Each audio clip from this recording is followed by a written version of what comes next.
मुझे पता है आपके और कानून के बीच में जंग चल रही है। आप कानून तोड़ें या कानून आपको, इससे मुझे कोई मतलब नहीं। मैं यहां सिर्फ इतना समझाने आया हूं कि दोबारा इस जंग में मेरे भाई को घसीटने की कोशिश मत कीजिएगा, वरना कानून मुझे अपने हाथों में लेना पड़ेगा और यह आपके लिए अच्छा नहीं होगा। छोटा मुंह और बहुत बड़ी बात कह गए तुम। ये धमकी देने से पहले अपनी औकात और हमारी हैसियत तो देखी होती। ड्यूटी का हाथी को धमकाना अच्छा नहीं लगता बरखुरदार। छोटी होती तो बहुत छोटी है शोभराज साहब, लेकिन अगर हाथी के कानों तक पहुंच जाए तो उसकी मौत का कारण बन जाती है। और आप अपनी जिस हैसियत की बात कर रहे हैं ना, उस हैसियत को बहुत अच्छी तरह से जानता हूं मैं। बहुत अमीर करोड़पति हैं आप, लेकिन अपने बेटे की जिंदगी बचाने के लिए भिखारी बनकर मेरे बाबूजी के सामने भीख मांग चुके हैं आप।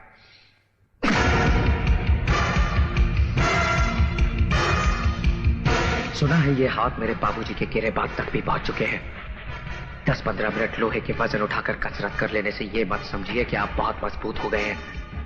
मैं हर दिन 15 घंटे पिछले 15 सालों से सिर्फ लोहे का काम कर रहा हूं, और लोहे से जब शीशा टकराता है तो उसके इतने टुकड़े हो जाते हैं कि गिनना मुश्किल हो जाता है।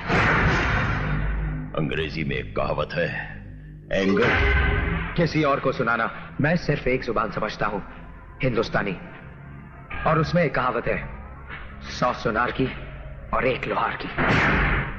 मेरा भाई मेरी मां के जीने का सहारा है, और अपनी मां को उसकी जिंदगी लौटाने का वादा किया है मैंने।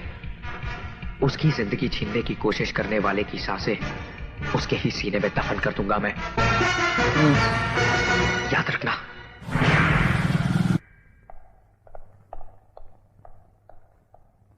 सर, अगर आप कहें तो। नहीं माइकल, मैं तो समझता था कि इसका बाप ही नाग है, लेकिन ये हरामजादा तो कोबरा निकला। दोनों के फन को चलने का कोई दूसरा तरीका सोचना पड़ेगा। क्या कह रहा था वो? कि उसका भाई उसकी मां के जीने का सहारा है?